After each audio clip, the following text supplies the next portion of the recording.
ba commissionnaire bateka banda kuna bakali na wana bateka mituko ya pendaki batambo na okisasa muta osomba ngwate ba yebo ya meki onga bo azongi bo akoti na ndako cash. Mais frère bango ke Chaka Congo ba otaki obenga na matanga ko fa pesa modo de ke tindenge na ya wana Chaka Congo ayate ba benga ipe na Chaka Congo ko yate bongo soki pe asengi lisusu famille wana ke jour à sorti na mona présence à Jibin Piana na ba BCBGT. Faut arrêter. Il faut aller là comme appelle faut chéri mo bo pe na okesa yembaka. Il faut arrêter, arrêter avec ces histoires. Mamba ba chéri ba vieux bozimba bandang.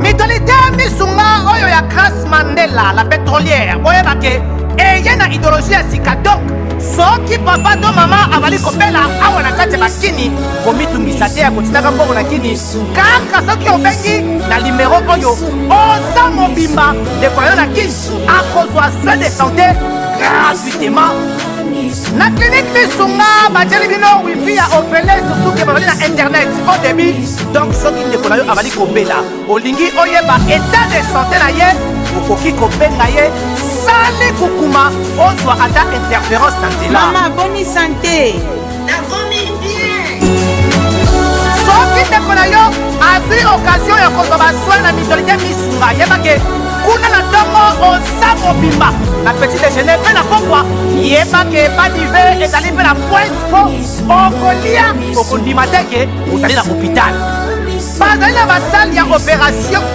sans oublier test oculaire donc oza mobimba ke na mitole misunga ekosalaki misu na yo ezonga lokola na commencement na clinique misunga bazali mpe na dentiste minu ekozonga tumu pia misunga batretaka mpe cataracte yebake okomona pepele ya mbetolo lokola kaka éclairage public ya New York.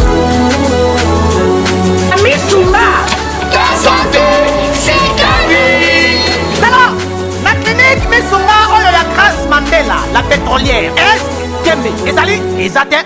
C'est un grand monsieur papa chéri bin Adam Moto Pamba nga sala nga basomo mais il ne pas parler humble yependa il faut comparer tout le monde à la star américaine. To lâcher d'une seconde. Nandenga côté hôpital, nandenga tiki biso. Papa chéra zalagi na ye. Pas la peine ya repé ça ba détail. Nandenga to kende ko enterrer ye. To ko zala na papa. C'est pas né d'aujourd'hui. On y a ce salama, on a copié la barre à Vienne, c'est bozi.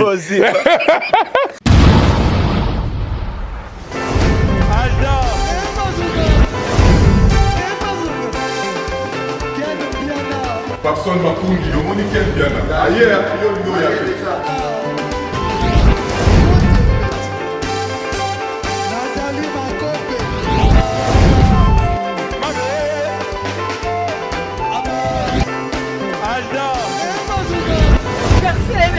Fali avant. On va te là qui a donc malambo est le bien.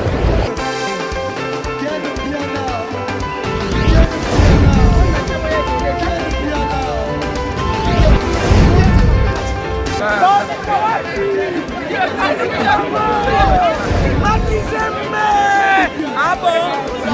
J'ai des lignes mon conduit. This is London. This is London City.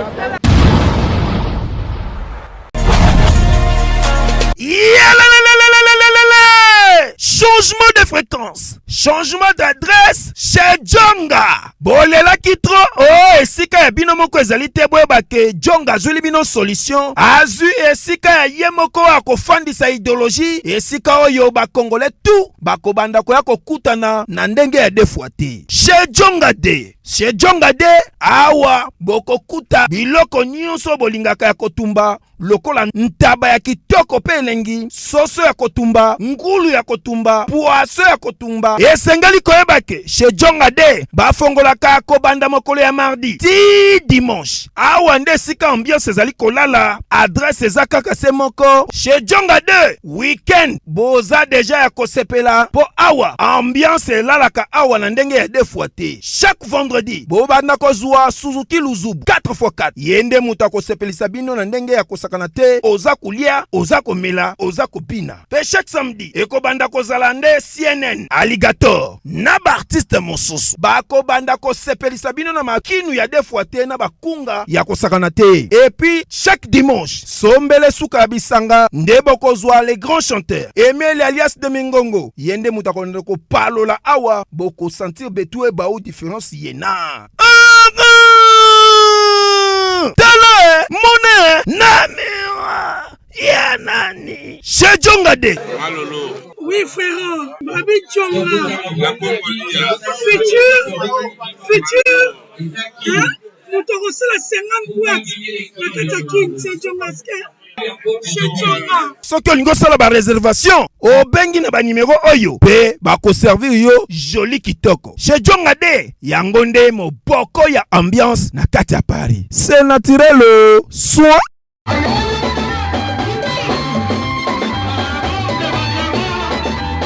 Voilà, merci beaucoup, Bana Congo, Bandeko Bolanda Biso, partout à travers le monde. En tout cas, Mouta Zapete, émission Lelo, Tina s'est déplacé, Naye Koluka Roger Ngandou, parce que Toyoki, Barimer, ba musicien Wenge BCBG, ba Pesi Papa Chéri, 2 mois, ce qui album est bimité. Selon Barimer, Ndenge Toyoki, Totindi pe batu, oh, bagenda fouiller ba information. Toyoki Wenge Linge Panzana nango, ba musicien, ba Pesi leader Papa Chéri, 2 mois, parce que Kozela, Balembi na bango, balle de match, 10 ans, 11 ans, 12 ans, ba artiste musicien à Wenge, bazo se retrouver le sous bien parce que l'album et où meli pena makasi. Toyo ko Roger Ngandou toyeba. Est-ce que ma solo ngweza solo bien za lokuta? Toyo ki pe il paraît kaka ba commissionnaire na biso o ndenge batambola ka bitambola tambola. Bayela ki bongo Papa Chéri li solo ya ndaku ya King Kester emene ya oh boye bibino moko King Kester a tout la tolo palais na Maison Blanche bayaki bongo na lisolo Papa Chéri Jibem piana soki akoki pe ko somba kaka na bitambola tambola na information na biso toyoki rencontre ya munene ezo sale makala mingi te na matanga avec Joski Koffi Olomide azo se préparer makasi ndenga ko sala scandale parce que matanga wana toyoki pe bato BCBG balobi en tout cas Papa Chéri pa rozanga te to éviter affrontement wana ko leka ndenge nini to yeko sola nande ko na biso Roger Ngandou l'international o bomona ka biso toujours to tambola na partout l'international bonjour Piano boni tranquille Dieu fait grâce merci na moyen na ba commentaire ba to ba commenter kaka Roger Ngandou depuis a commandé Emmanuel Dodi santé zongi tout ça Roger santé kenda ki makanisa Jael je sili ça Roger Ngandou te piano ah ngala kota nga mamno te pardon nana atungisa kwa mutu pardon tout cela mambo important s'il te plaît toi là ben faut belé voilà bikaka l'international quand même pona bato baolo bababi depuis bazomonona prophète Emmanuel Dodi c'est comme si on a ba prière moko zui o epesi yo pe na habité par rapport à batundenge bazo pesi ba sala ba commentaire. C'est un monsieur que je respecte beaucoup. Okay. C'est un grand monsieur parmi les prophètes Oyambo Kanabiso. Nalingage pour ça n'est bien. Voilà. À ça avec sincérité, honnêteté, détermination. Et puis à ça pour ruiner la population de tout le monde. Le prophète Moussou Bazo Sala. Il y a Salango, il a un désir égoïste, il ne le fait pas pour ses poches, voilà. Mais a mis ça là, instrument de travail à Dieu. Il est là pour aider la population en général. Et non, dans mon athée à Bongo, qu'un prophète, au lieu à puiser et pas à bandimi, il y a un donc, un geste noble, voilà. Que bon, que je me sente plus proche de lui pour Izalate ou Zalapé Karate. Même la dernière fois, j'étais avec toi. Voilà. À Sengaï-toi, accompagné par Papa Charles. Charles Nkelani. Papa Charles Nkelani. Où il y a un vétéran Voilà. dans la matière. Mais le prophète Emmanuel Dodi Vanda qui habite. Aujourd'hui, je suis ce que je suis. Il pouvait se dire aussi. Bah vieux peso to bendi pe film ngonga la bangwe poussani par rapport à l'âge par rapport il y a ndenga ko servir nzambe mais bah prophète bah bimi aujourd'hui on ne fait que parler du prophète Emmanuel Dodi. Il pouvait se dire basta cause je m'en fous ils attendent mais à quelque chose s'agenouiller devant ces grands messieurs et puis azalaki na torte aucun de verrier Baranda qui est ascenseur, voilà. Qui est successeur naïe, a bénissa qui est, a reconnaître qui est acte noble au à opposé et comme tout grand monsieur, au à qui kota la kulutu naïe, koko naïe d'ailleurs, a kendek m'a beaucoup pambaté, a même qui enveloppe, a même ngombe, a même tabac, a même loso, a même basoso, donc franchement c'était chaud quoi. Donc c'est pour dire aujourd'hui. Le prophète Emmanuel Dodi n'a plus rien à prouver. Voilà. À conquérir déjà la population congolaise sur le terrain à niveau local et Keti à l'extérieur.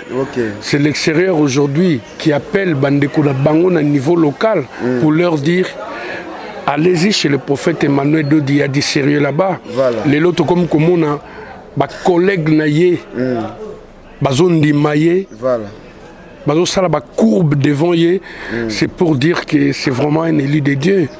Tout que Papa Charles à reconnaître, après c'est même Bible symbolique pour dire tu es mon successeur, Dieu va plus donner, allez-y comprendre, c'est vraiment un instrument de Dieu. Moi je l'encourage dans ce sens-là, seul Dieu sait quoi.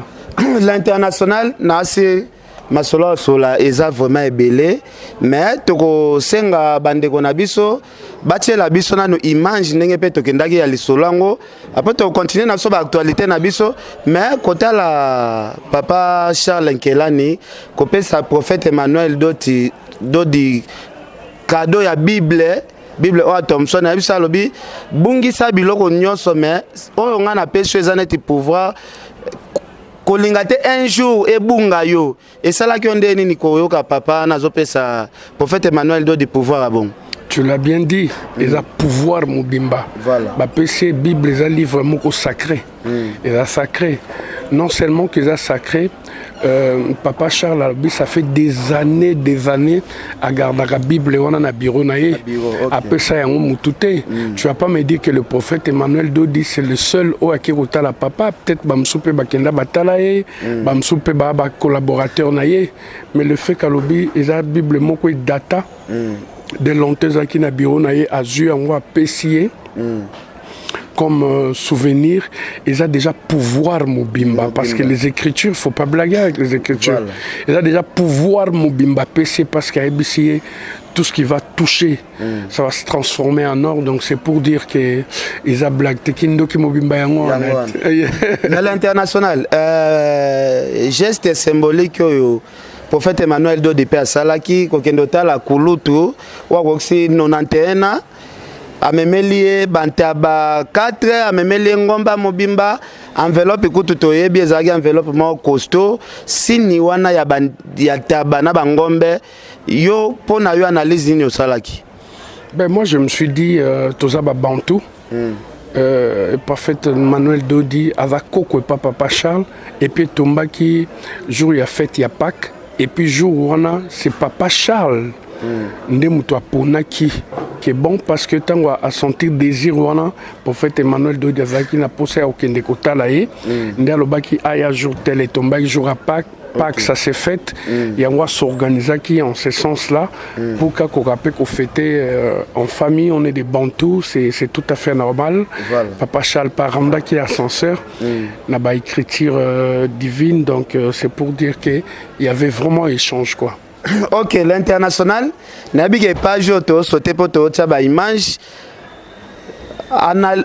Synthèse ni sala na cérémonie na Mobimba ndengo monaki lekaki synthèse ni sala parce que na ba émission pe ezalaka yo moto ozwaka parole ya suka mpona koclotire mpe émission nayebi te synthèse nini okosala na cérémonie wana mobimba ndenge elekaki comme ça totiela bato baimage tozongela mwa mondi na biso ya polémique. Nous vivons l'époque du prophète Emmanuel Dodi. Il faut qu'ozala noka motema mabe to bota haine moko tozala jaloux pour ne pas lui accepter. Voilà. Donc aujourd'hui si on prend le temps pour parler de lui, c'est pour dire qu'il nous a vraiment convaincus. Il a convaincu la population congolaise éparpillée à travers le monde. Et en plus de cela, il est généreux. Okay. C'est un monsieur qui a un bon sens, Yakokaba. Donc, c'est pas parce qu'il est prophète ou il veut gagner des âmes. Non.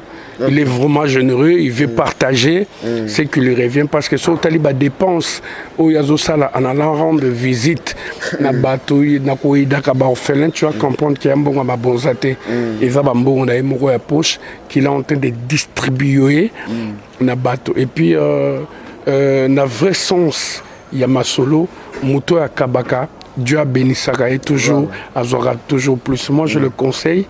Na voir na oyaponi na ba prophète na ba pasteur mususu pe balandaka eloko malambo kana bino sonité faut emboîter les pas au lieu de distraire la population entière ya ozora basha bato mabala koya kana bango ba veiller un mois azana temps s'occuper sous na bana nete ana temps s'occuper na son mari te suka na mama oluka veiller azongi na ndako se retrouver na libumu ya nani ya pasteur o ya prophète alingaka pesa pakola huile nzoto mobimba mama zala mutakala e bendi mindondo c'est pas normal.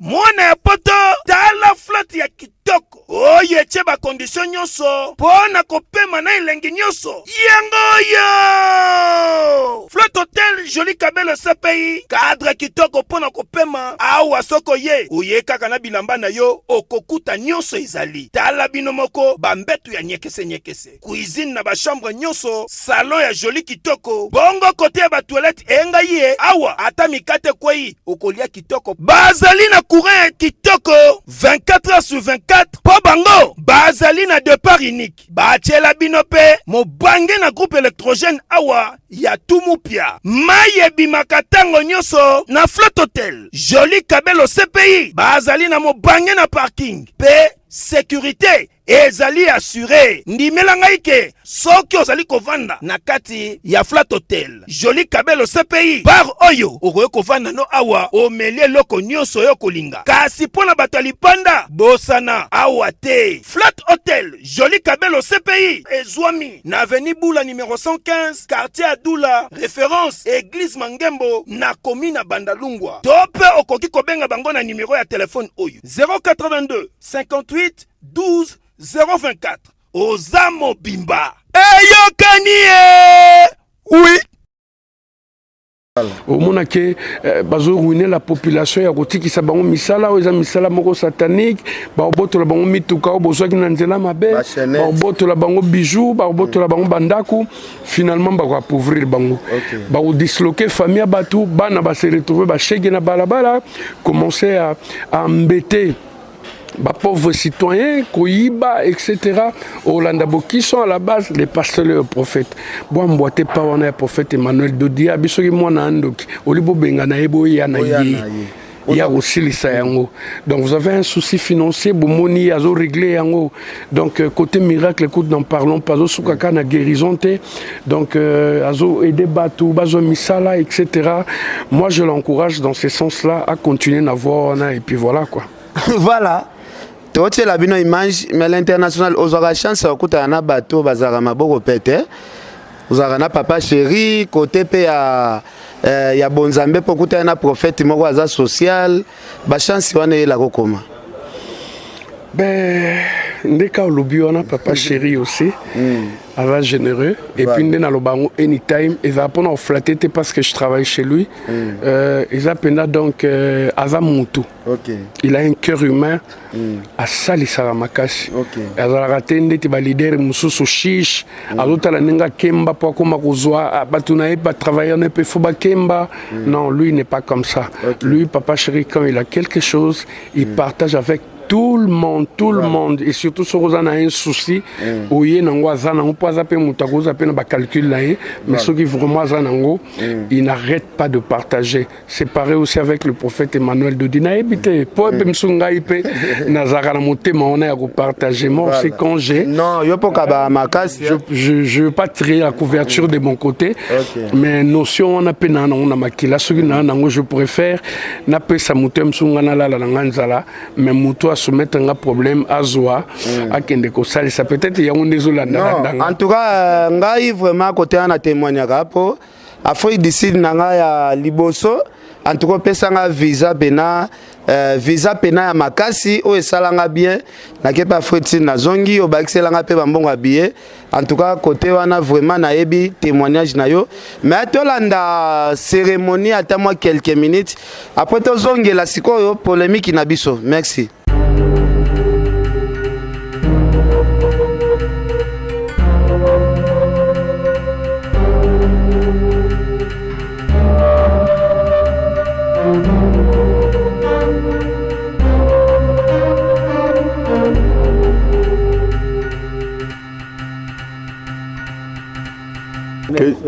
Que Dieu soit loué. Merci. C'est un jour que le tombeau est vide. Amen. Tout a été mort et resté. Maintenant, c'est la vie qui règne. Merci, Seigneur. Qu'il soit loué, qu'il soit glorifié. Soyez les bienvenus, le prophète. Merci, papa. Merci, papa. Il y a des pharisiens, il y a des sadducéens. Mais yo, au continent ici, yo, banda côté ya Matthieu ya résurrection.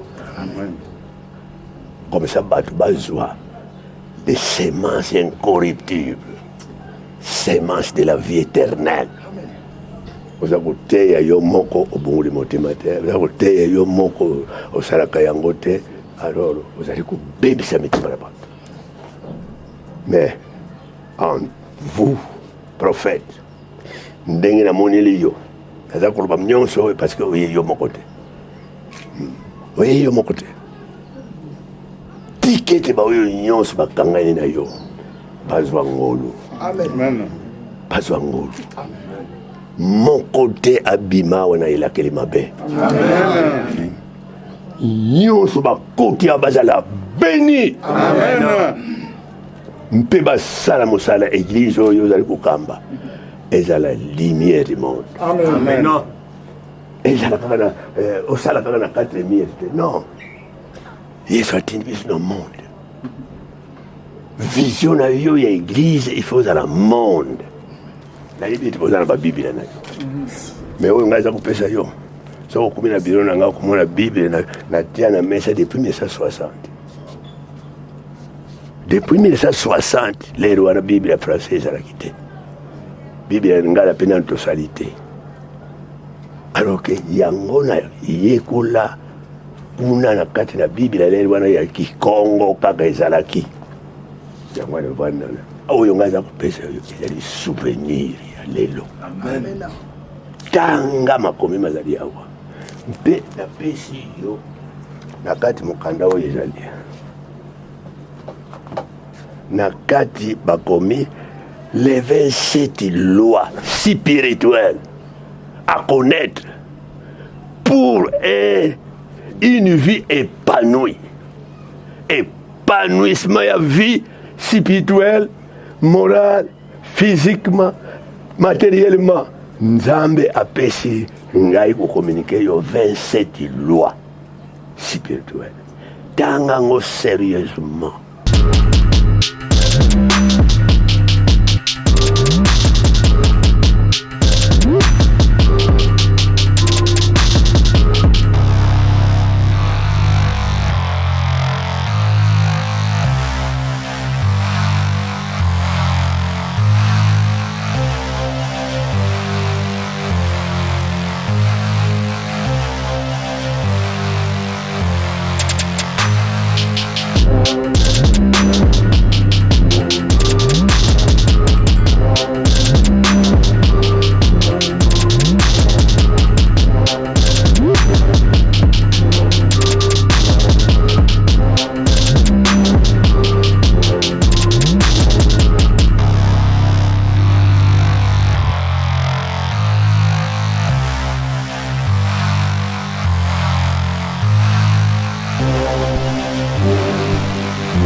Merci. Quel est composé? Représentant Papa Boya. Ngombe nayo. Yeoyo. Taba Minei. Yayo yangoyo. Loso yango wana. Na miliki. Na nde mke na memelaki yo. Naza na mingi te. Na mwa kozanga na bobola omela tamai batalaka tata maboko pamba te batalaka patriarche maboko pamba te ndenge na yaki zamba pambola bino peut-être tosali mingi te otolingaki kosala kasi ata ya muke etikala nazangi na maloba parce que ezali surprise. Le Kwanzambe azali Dieu de surprise. Donc, comme tempoyer à ça, c'est pourquoi, docteur, papa, vous allez bien pédé. Bonjour, ça. Parce que ngai nasina sanzi. Oh, yongana bimisi, j'ai vraiment nazana certitude. Ete oyo ngana bimisi ezwe sika yango wana oyo nyonso bayina yango bokoyi koloba ama place mpona koremercier oyo emonani oyo mosusu ngai nazwi à travers ekoya na ye bino bomoni yango te nzambe apamboli ngai présence ya nkoko ya mwana ngai je suis béni parce que nazwi esika ya kolona. C'est de s'arranger pour transmettre ce que Dieu m'a donné. Vraiment, au nom de toute la famille des patriarches qui est la Nimpata, la famille biologique et la famille spirituelle, nous disons nous disons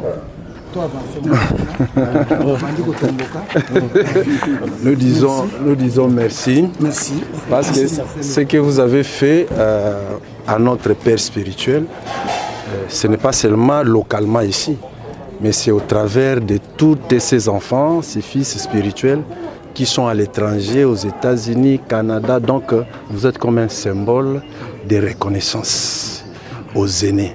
Je pense que Dieu va inspirer aussi les autres à partir de ce que vous avez fait pour que les autres s'imprègnent aussi à cet état spirituel de la reconnaissance des aînés.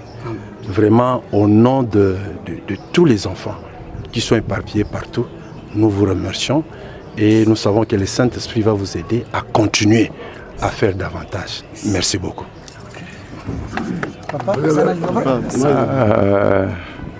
Disons, Ndeko Alobi, tout a vraiment touché. Il y a un acte sali, pas un paka. Puis, vraiment, quand Ndeko Alobi, tout sengyo, vraiment merci, Nakombo, Yatata Nabiso, Azatata Sali Musala Mingi, Asali Mingi, Ngai, Naye, Namabokone, na 69, à Bokolinga de 69, Tilelo, 51 ans. Dona moni musala oya sali tindenge biso tokomi ko sala to bani pe ko bota to boti be bana to fongoli be mangomba mais oyo sali et touché biso mingi je pense et cause à la vraiment histoire to kolobelango pe na ba génération etikali vraiment acte sali to nanga lobi na kombo ya bana na yo aboti na nzoto na bana molimo. Vraiment, nous vous remercions. Et puis, Ndimi Malobagno, ce papa, le Bilkolo Nayo, et Fanda Pesala. Pour la bénédiction du Père. La bénédiction, ce n'est pas l'argent. La bénédiction, c'est la parole du grand. Pour mon Tango Esaou, pardon, Tango Isaac. Jacob Aepa Naye, Apesi Maloba Ake, Tango Ya Naya, Yabipe Sangapa Biezate, Yo, Natekelo Blorognon Sabra, Matekela Kinga. Natekelo Nyon Songa Nazanango. Mais moi, na Leli. Habité na kera na posa maloba. Donc maloba wana ndimango et olata nzoto parce que c'est le supérieur qui bénit l'inférieur. Tango yo ndimiango et olata penzoto. To monango to zala ba témoin maloba nyonso papa loba ki a moins nzamba ba tela na vie mulai poto monango. Merci. Totondi nzambe pona libota komona papa aboti biso directement na nzoto pe na bana na biso na bakoko na biso oyo bazali awa sur place bamona nano événement ya boye te donc ezali démarcation moko oyo kotikala de génération en génération ntango tozolakisa bango baarchive tala papa papier koko mosala sali bazali awa bazolanda alors mpona biso tozali na esengo mingi mpe toza marqué nzambe apambola mpe libota mobimba. Je vais terminer en disant il a fait beaucoup, il mérite. Peut-être na bana direct oyo ayebi bakenda nzambe suscite quelques dans le néant. Il a fait beaucoup, il le mérite. Et puis tolobi ke kosukela wati de loin ou de près qui n'a pas été béni avec cet homme, il mérite cela. Alors papa naboyi nazwa yo temps naboyi nalingi yo ozalaka mpona nayaka kozwa na pamba. Alors nous devons vous protéger. Alors déjà sekele na sinalobi enveloppe yangoyo montant déjà tosi nalobi tozongi osio pambola kibiso tosepeli na ndenge boyambi biso eleza mokolo ya papa apema topamboli famille nyonso représenté na baza mosika boko comme c'est la bango mbote docteur na vous tous vraiment na koloba les sous-sauter le matondo merci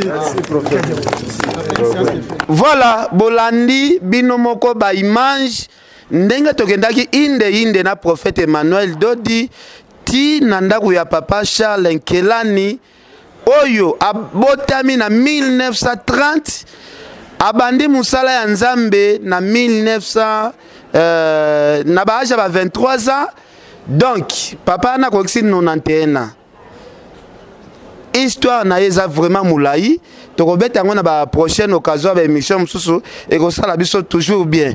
L'international balobi ba musicien wenge ba décider trop c'est trop balingi batika na bango mouvement parce que disque e umeli eza ba eko tozoka ba rimer parce que rimer e bimaka pe pamba te expliquer biso nanu position ya masolo ya balle de match eza na ndenge ni balle de match esili nango esili nango au moment où tozosola na yo na éviter quand est-ce que tu vas balancer l'interview mais papa Sheraz a déjà likolo donc ce soir déjà tozoya na aéroport Yanjili c'est pour dire que balle de match voilà.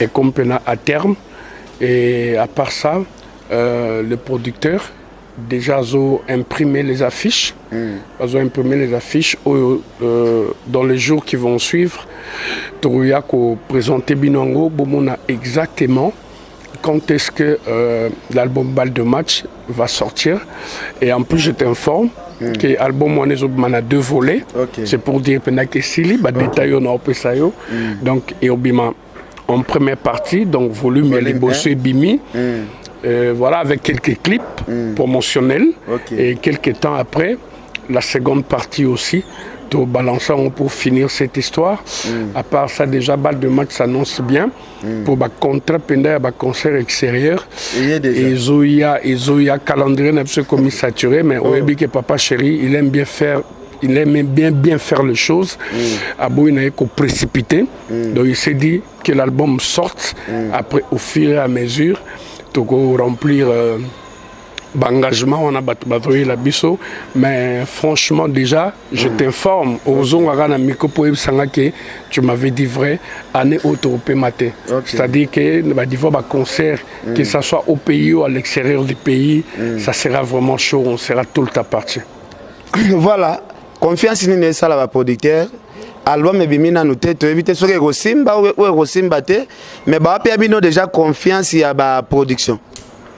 Papa Chéri c'est un artiste qui a de valeurs intrinsèques innombrables. C'est pas un artiste à succès. C'est un artiste des valeurs.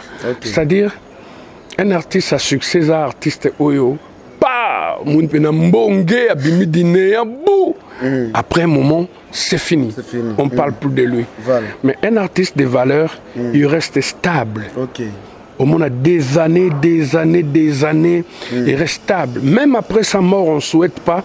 Au moins, il est toujours vivant parce que, œuvre, on a Atiki, ils ont le coup là, bazo actualisé en gros, en fait.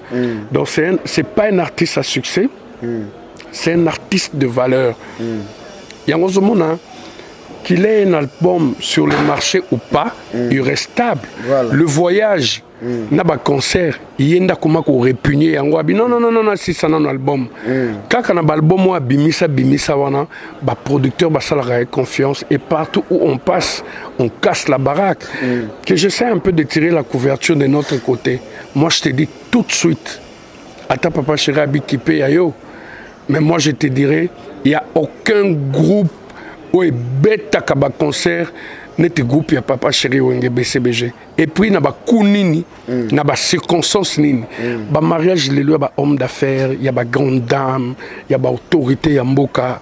Franchement, s'il y a 10 mariages biso to beta 9 moko na mso ko za mso marié moko za ndeko ya artiste X. Les anniversaires, n'en parlons pas. Les concerts à coût élevé. Namboka, c'est papa chéri ou rien. À Gombe là-bas, personne n'ose, aucun artiste n'ose là-bas. Mais papa chéri soit à $200 américains, $150 à $50 américains, un monde fou et sans invitation. C'est pour dire que c'est un artiste qui a des valeurs intrinsèques innombrables. Donc, Batbassal a confiance par rapport à ce qu'il est.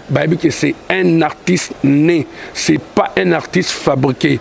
Et quand les gens lui font confiance comme ça, il a rendre bango ascenseur. Donc voilà. L'international Kota la façon Zoloba, c'est comme si le Lona Congo, papa chéri a likolo ya ba artiste nyonso actuellement. To lo bassan papa chéri peut-être wenge mso ngake e banate. Bon, au moins par rapport, il y a une polémique, on est papa chéri à Azane Motopamba. Il a déclaré tout haut qu'Azane Motopamba. Et puis, il y a un vrai hit parade, ils sont fans.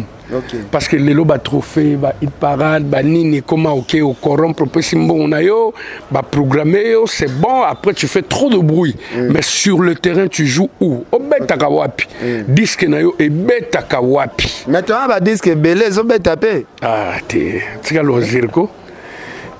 On a une génération, ou bien aux autres qui t'attirent. C'est la musique en général. Il y a des cas où ils ont ça l'exception. Est-ce que vous citez sur Bakango? Je parle en général et c'est compliqué. Est-ce que vous citez sur Bakango? Non, il y a des artistes qui ont petit bien filé. Ils bien. Ils concernent les cas bien. Ils battent piano. Na Kenda. N'assistant à concerné, ça va. Héritier Gogan. Autant ça disque qu'il y a un concert, ça va. Ferregola, Jésus des nuances, la meilleure voix masculine du Congo, ils ont bêta bien. Fali Poupa, ils ont bêta bien à Tokos, ça va, il est tout le temps parti, ça va. Voilà, il y a deux groupes. Ils bon sur le terrain, au monde qui est la télé pambaté, bazo bêta ou qui peut assister, au monde que ça va. Donc, tu as fait un bateau à l'oboko, c'est parce qu'il y a un album dans le marché. Il n'a pas un album sur le marché, mais moi j'ai eu à être invité par lui-même dans un concert à Autobeta, dans Millionnaire, dans le boulevard des 30 juin. Il n'y avait pas où mettre les pieds. Sauf que l'image à concert à faire. Je Bill Clinton à Yaki. Je Bill Clinton à Yaki, au monde qui caméré défilaki. J'étais là présent. Il m'a invité personnellement. Il y a eu un monde fou. Et puis, on a un concert à Papa Chéri pour le monde à Cédric de Tokyo. À Mata Pendaboui, à Bandio Farouté, laisse tomber. On a Paulé Wanga l'immortel. À Mata Podium, c'est bon. Donc, au senti que l'ambiance était totale. Il y avait des jolis nanas, de mecs bien. Donc, voilà. Bagou pesait belé. Il y a un peu de combat. L'international, toujours avancé na bisokaka. Je sais qu'il y a beaucoup de dépôts à Koufi. Tout le monde a ta présence, il y a des artistes et musiciens pénatés. Est-ce que BCBG a besoin d'un programme Moroté à Kendoran de Viano Mange? Ça, c'est notre grand frère, c'est notre aîné, c'est notre papa. Donc la preuve année, au Monatosala concert, il y a Bercy, Papa Chéri, à voix charge, il y a Papa Nabiso Djoski, que son âme repose en paix. Tokenena et Bercy, habite le même podium na Papa Chéri. Balobi lobo comment qu'on se repécie, lobo comme se batté. Mais je te dis tout de suite que Papa Chéri, vraiment l'achat qui Papa Nabiso Djoski d'une seconde. Même Nandenga à Tiki Bisso en allant vers l'hôpital, Makamtu le Kakiwana, Papa Chéri n'a pas manqué de lui assister. Donc Bisso to Kende, to Kekolelande. Papa Nabiso.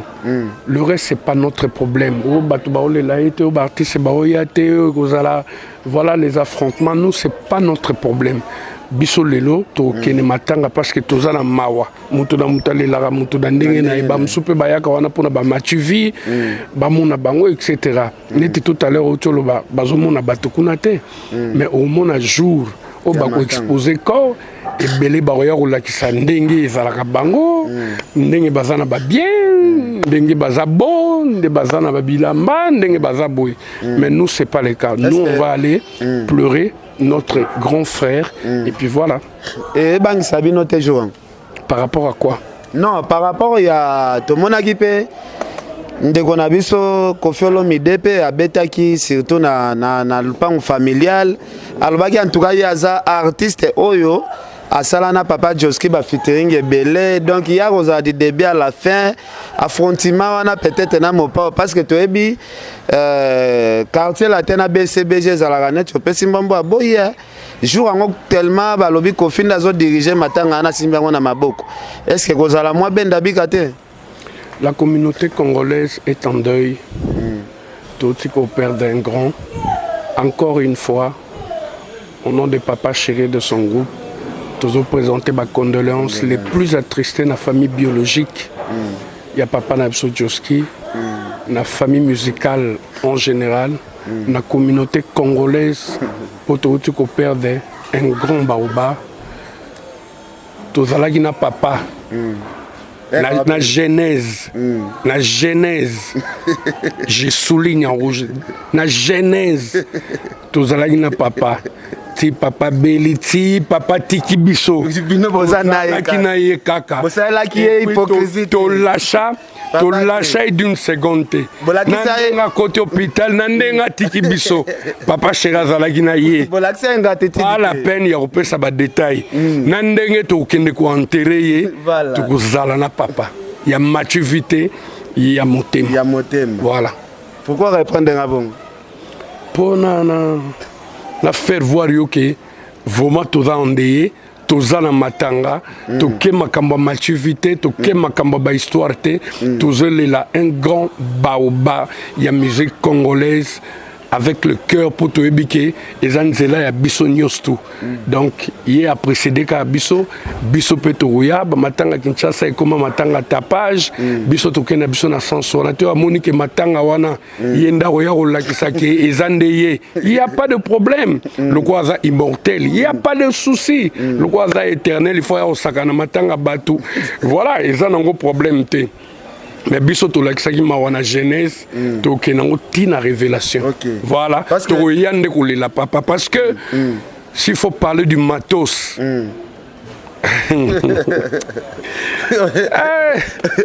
des pianos. Voilà. Parce que na chaque matanga mutu batiaka muta sala organisation za la moko Congo lelo ba comprenant. Ya masula li soloté. Voilà. Quand tu as des biens tu as des comptes, tu bouffes ton argent, tu respires, ça se lit, ça se voit. Et ça m'a ramené solo non. Mais on a battu c'est un grand monsieur Papa Chéri bin Adam Motopamba. Mais il ne peut pas parler. Il faut comparer tout le monde à la star américaine. Ba commissionnaire wana ba yebisa bino to ba commissionnaire sola kana bangot ba commissionnaire ba teka banda kuna ba kalina wana ba teka mituko ya pena ke batambo na ki sasa mo mamuta osomba ngwa ate ba yebo ya meki onga bo azongi bo akoti na ndako cash N'a confinement. N'a pas concert. Botala a été. Elle a du pied à la tête au cas 12 000 euros. Concert au lundi 15 000 euros. Bozongi 8 000 euros.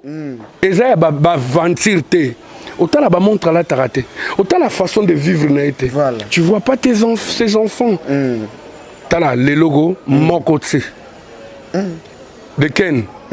Ngana binon mon côté. T'as dit mon côté. Et puis ça meki au boucana mbanga pour rien. Pour rien. Et puis yes non seulement Kazanango.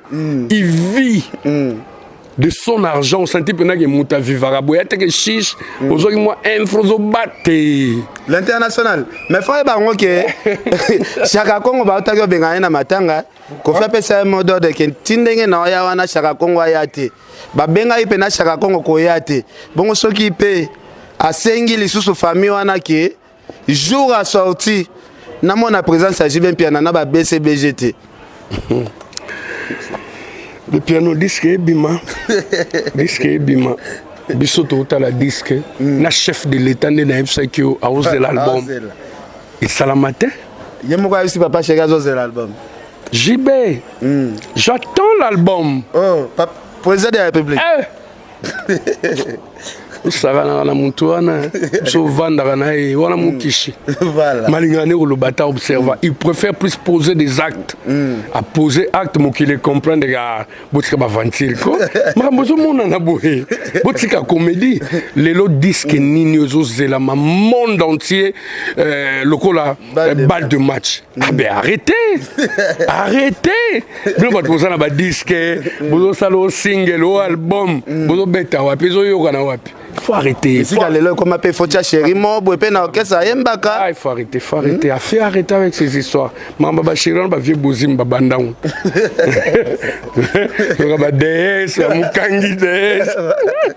C'est pas né d'aujourd'hui.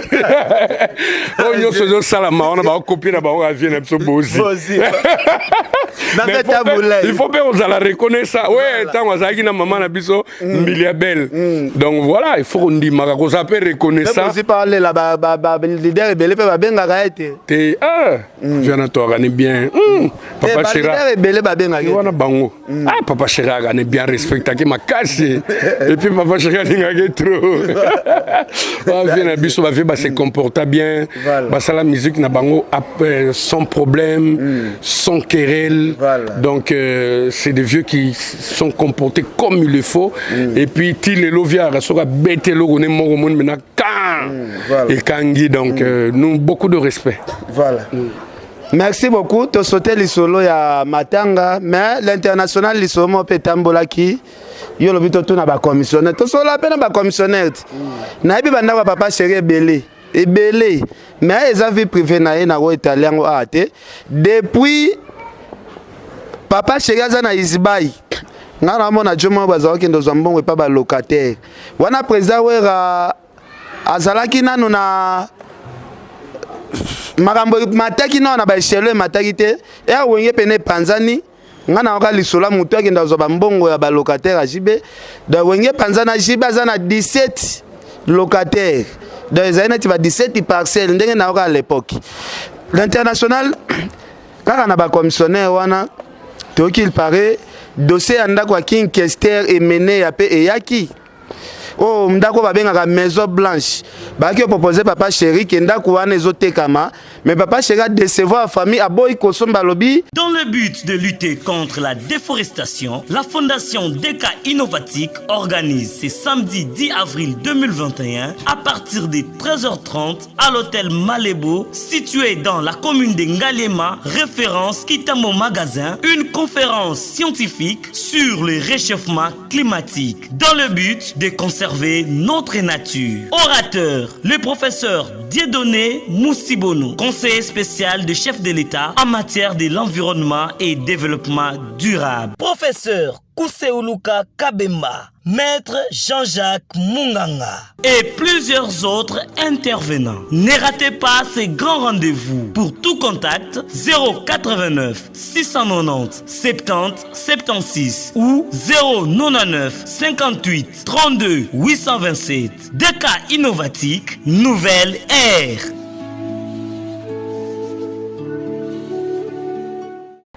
Pourquoi Papa Chéri a pu répondre ça bon? D'abord, c'est par respect. C'est par respect à Enenae. Et puis, Azakulutu Moko et Daïbaon Mingi, en leur pour des conseils. À Salara Moussala nae bien, il s'est investi corps et âme dans Makambwanda Kunayewana. Bien sûr que malheureusement, Etikala qui inachevé parce que c'est une maison qui lui a coûté aussi par rapport à Barev Nayobi qui est Barev Nebanor Zalakaka di Kolotro. Par rapport à Barev Nendenga Lingenzam Kunayezala. Ça lui a vraiment bouffé de l'argent, mais bon, il est parti, il n'a pas pu achever. Et bon, je ne sais pas si réellement c'est la famille qui est en train de vendre parce qu'avec nos commissionnaires aussi, il faut faire attention, mais proposant qu'effectivement Papa Chéri l'a dit, même Nabarev n'a le plus fou. Jamais à Tambongo le Kingandeni. Nagoke Kosomanda Kuya Ene Nangawana. Jamais. Jamais. Banda Kuzanangwe Belé. Voilà, je préfère aller acheter encore quelque part qui n'a qu'aux ambons nangai na sombandako et né nangai qui arrive na non atikango pona madame nae atikango pona bana nae quelles que soient les difficultés sur balin côté kango bon wana bakte que l'on bateau sur lui il peut pas. Donc on a eu ça nos Papa Chéri à part tout ce qu'il a comme bien, à part le succès fou, à part la vraie valeur artistique, c'est un monsieur au hasard humain. Quand on est un être humain, voilà de tels actes. Mais maman Abisso Amazon, quand elle a mis en vente la maison, il y a Papa Nabisso que son âme repose en paix, Papa Wemba. Il y a un artiste qui s'est pointé. Non, est-ce que c'est normal? Est-ce que ça l'a rabino bien qu'on y soit? Non, ils ont inhumain. C'est inhumain. Ça c'est pas. Et ça qu'on a maté. Voilà. Attends, qu'on réfléchisse 5 minutes. Qu'on réfléchisse 5 minutes. C'est pas pour mon voilà, Ndakouane Kenda Batunio soit bien. Non, il n'y a pas Wemba, on est foutu à la musée. Ti gouverneur, ils ont des décisions, je sais pas où ils en sont avec. Bapesa maman bongo azaki nango posa etikala neti musée moko bakenda ko rendre visite na babiloko atika etc.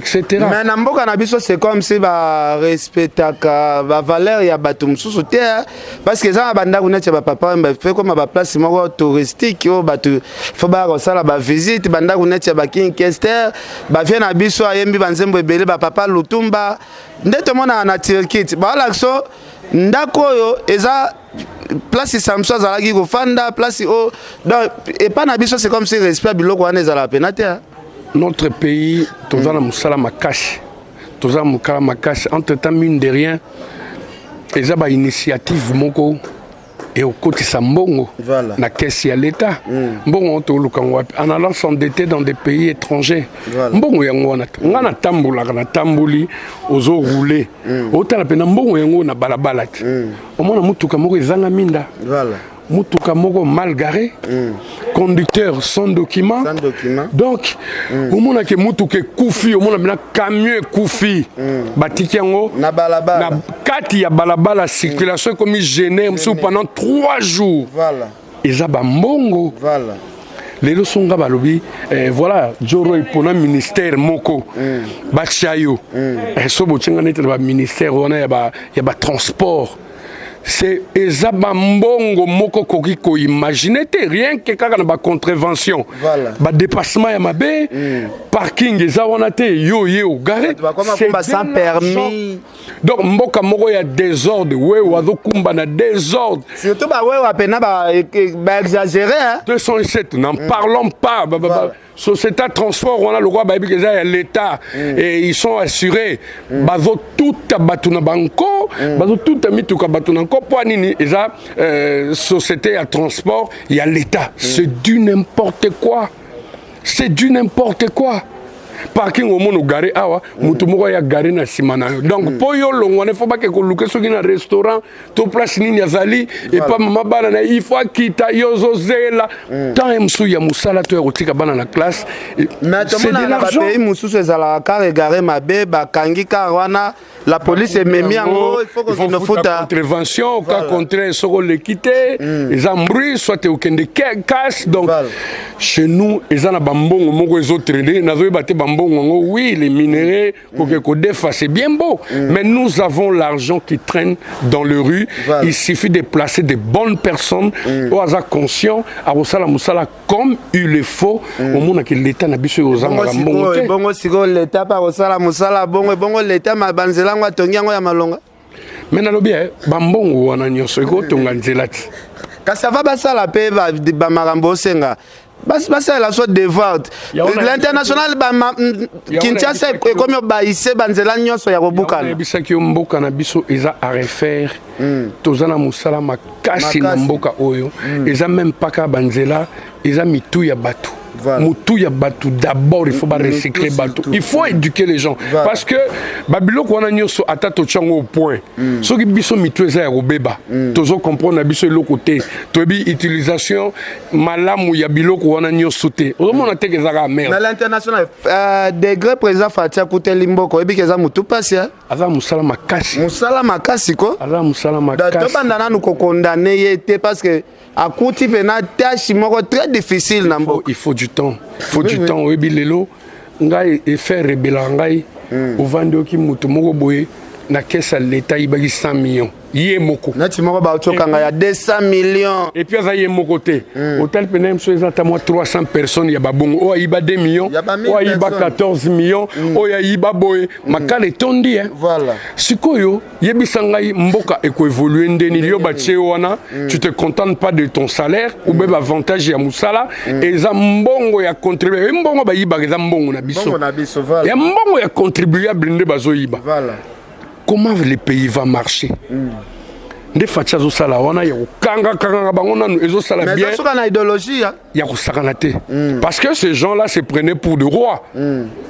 Ils se prenaient pour des rois, 10 femmes, bandakou partout, bagarre de partout, ils font la folie dans les rues, dans des boîtes de nuit, boloba te, ouya bazuyo boyo samba même pas, mbala moko makala. Aujourd'hui, bah comprendre que citoyen congolais, si tu délires, la loi te colle aux fesses, makala ndezo zelayo. Ça commence à éduquer les gens. Bah baotala wo béton zo sala ba blague te. Donc si je m'aventure, na ko taper comme tout le monde pour des citoyens congolais comme tout le monde. Mais faut que luka to ebi ke gouvernement zo bima ya sika ba luka pe ba jeune montante oyo ba koyana ba ida sika tozwi jeune neti Tissien Cardozo Tissien Mwamba wana mwana Cardozo liboso tala ndenga zalaka gestionnaire ya biloko papa na bango tala ndenga gérera biloko muta bongo soki azwi lelo poste moko boye na gouvernement garçon ati Tissien Mwamba mais mboko eko avancer makasi. Ne parlons de Tissien que je salue, c'est un frère. Il faut sur la côte de papa nae. Voilà. Cardozo Mwamba Wankena. Le Bill Gates. Depuis l'époque, Mabuto azala riche. Papa Kabila côté azala riche. Joseph le fils à côté a riche. Fachi Beto à côté azala riche. En matière de diamant, sans crédit à la banque. Voilà. Les gars français, un peuple mieux doit compter sur ses propres forces. Voilà. Batabon est bon en matière de diamant. Ok, viens, tiens les paquets. Créer entreprise dans le privé. Sombara diamant pour l'État. Tout ça la rabou, tout ça la rabou, tout ça la rabou. Voilà.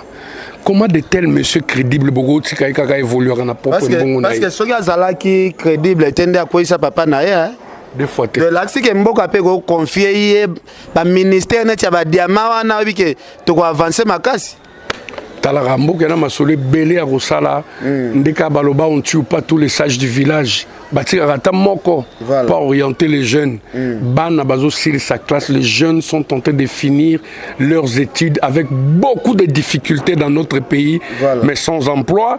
Batalons aussi la bango.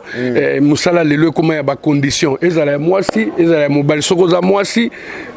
Autorité, on a tout, on a chambre, on a bureau. Donc tu dois passer par là, que tu sois marié, fiancé ou je sais pas, vierge, c'est pas son problème. À part capacité intellectuelle aux anango, c'est le sexe qui leur intéresse, pose à poste.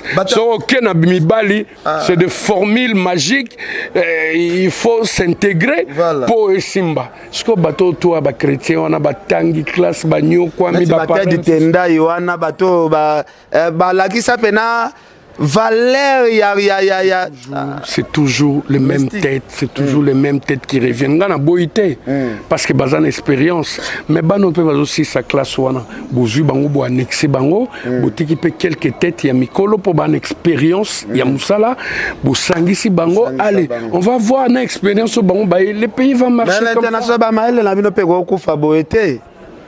On est là, on a la chamaïle la musique à Papa Chéri, montrer que ça marche bien, mais dans les jours à venir, on a le bango tout haut, sans peur d'être contredit, que je vais travailler aussi pour la nation. Je vais travailler pour mon pays, parce que tout ce qu'on voit là dans la rue, ça rébelle. Même Papa Chéri, ça a Joroi, Foko Tamasolo. Pour battre belé pe na mon arwana ba réfléchir net, yote il parle pas comme toi, bazana mbri. Yo Foko Tamasolo toi la peine député na biso moko boya wenge azo défendre ba faire. To ko ta na biso inchallah. Et ça là bien, en tout cas la député Alboso oyo batu ba voter. Na bénédiction pena Papa Chéri et ça la biso toujours bien na mon ate tendai maboko banki est-ce que na ba ministre bazo bima tedi tendai est-ce que kombo kozanga parce que na si ba ministre nyoso boko bima muto koza na expérience à travailler kitoko neti tedi tendai te wana na ndimité parce que tedi tendai chaque 18h à na église Nengana Roger Ngandu Nambutalga Sotokoma na église na biso. En tout cas l'international te commis vraiment na suka encore remercier banani po Sir Poli Lumumba Landio, Joli Kabelo Alandio, Shadak le grand manager, Prince Yaweli, Adel Djoko Bagou Danger Bakoko Arafati, tout le monde balandio. Moi ba remerciement na batunyo so bazwil.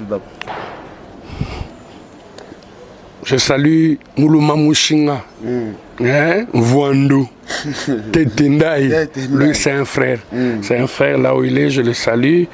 Patbaza est belé à vous remercier. Mais franchement, mon ibiso tant autant d'arabiso ba microboy, il faut qu'on en profite pour tout le barapena l'essentiel parce que il faut tout le barasso, tout le bité moutaro le bango. Malcolm X à l'oba, Mboka et Komaka Koufa quand les gens se taisent. Quand les gens ne savent plus parler, c'est là où le pays est koufara. Vraiment, je vais demander à nos autorités, déjà, le gouvernement Sika, la conscience professionnelle, l'amour, parce que ce qui englobe les tout, est Zaboulingo. Tant on a l'amour du prochain, tu ne vas pas bouffer l'argent des contribuables. Heureusement, un contribuable était pour etc.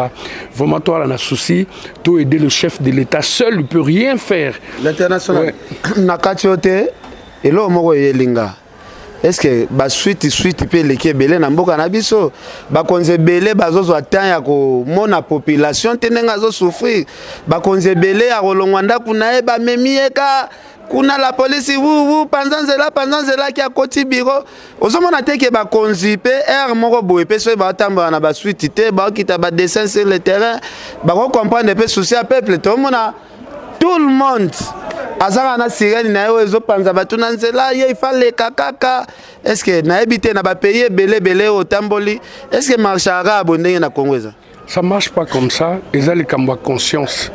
Elle a conscience batouana kolobate parce qu'elle va suite na bangwana baebi passe la population te ba uta na passe la population pour devenir ceux qui sont devenus aujourd'hui batambola na ba suite na bangwana mona ke ba balaba les amobulu bouchons partout ba mona comment nos maman maraîchère vendent par-ci par-là au bord il y a ba rue au mona Thomson et c'est lembi na nzela balabala milingwe bimala mutu ke zara na goudron quand ça se pose sur le poisson là ba légumes et ça la couche couche il y a goudron bokende bolavant on peut bien te batbalé c'est des maladies donc c'est pour dire que bah yebi passe la population mais bah ça la exprès quand ils arrivent là ils deviennent égoïstes bah otala bon na yebi lobité na mi bela pena na tonne sa ba poche tant ba kolongolanga na kende or c'est pas comme ça voilà pourquoi je félicite Fati Béton parce qu'aujourd'hui comme kokanga bango comme bena bakangi okena bakangi okena nous je crois que bate belé tant bazokota bah oui bah commenter ce qu'ils vont marcher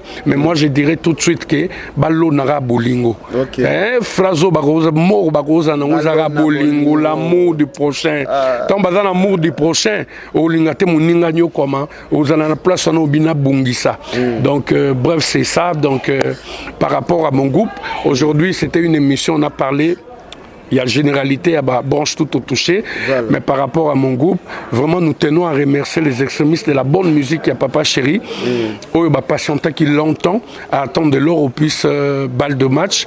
Balle de match est arrivé à terme. Esclave du travail, Nabino qui est Papa Chéri, ne dormait pas, il ne fermait pas l'œil. Voici Samoussala, on est arrivé à terme. Attention aux arnaqueurs de Yava Facebook, vous avez nos numéros. Moi je peux même passer mon numéro déjà. C'est les 099 99 074 20 099 99 074 20 pour le service Nyoso Obolingi Papa Chéri Ronde Bino. Vous pouvez passer par moi, c'est je vais ma casse y a un azolo donc ba ebele ba se confier na arnaqueur moko ya Facebook à Jean Bedel bazo bengaye azoko sabango bazo pesa bambongo ba dédicace etc. biso to ebina biso makambo wana ya ba Facebook te donc allez-y comprendre que bo s'en prendre de cas na mutu wana obino bo pesa bambongo ba contacter biso j'ai donné les numéros quand vous allez m'appeler je vais même vous passer le numéro de mon boss pour benga un appel vidéo pour bon effectivement c'est pour traiter na kitoko maramteza bien merci infiniment la communauté nabiso congolaise éparpillée à travers le monde l'album va sortir vous n'allez pas être déçus ngai moko comme la charité bien ordonnée commence par soi-même, Boyo Kanze m'a immortalisé Tony Loka Bongo Guardiola, Boyo Kanze m'a immortalisé Julie Kiti Mafeza, vous ne serez pas déçus quoi. Merci Shadrach Disquared, Balobé coach les grands Warion, Warion supérieur. Il passe à le site en tout cas, Bobé Tara Warion supérieur, Bo s'abonner massivement parce que toi on a besoin à comme on a abonné pour toko taper ma solo en ça la biso bien. En tout cas, merci à Vieux Louison Mbata, Adel Djoko Bagou Danger, Sir Poli Lumumba, Whisky Wishi Ayo Yebi. En tout cas, Tosuki Wana. Ok. Bana Kishasa, bana mokili mobimba, ba oyo bolingaka ko immortaliser ba événement na bino, etika la libela ti mokili kolimwa, na ba qualité ya ba image ya kitoko, c'est-à-dire haute définition. Solution na bino ya ngoyo. Revers Sacré Agency. Revers Sacré Agency est une agence événementielle et audiovisuelle avec multiples services locaux là. Organisation, conférences, congrès, anniversaires, soirées d'entreprise, mariage, fiançailles, baptême, sous ce belé. Montage, réalisation et conception ya solo. On a clip, spot publicitaire, affiche, badge, carte de service, carte de visite, sous. Service traiteur Zali, shooting kutu, kolobate. Na Revers Sacré Agency, ezali kambo ya world. Na mbongo muke, ozui musala kitoko, ba image kitoko, na temps record. Keba na batembe, ba oyo bayaka na kamera na bango ya likofi, o carte kwei, o yaka lelo zonga lobby. Pour tout contact, 089 636 16 26. Revers Sacré Agency, voir vos temps forts à tout moment.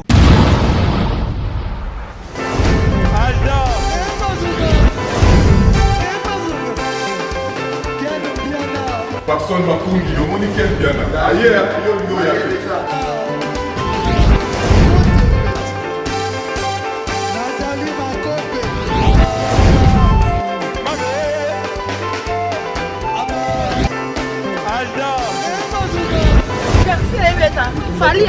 on va te là qui a donc marambo est que bien.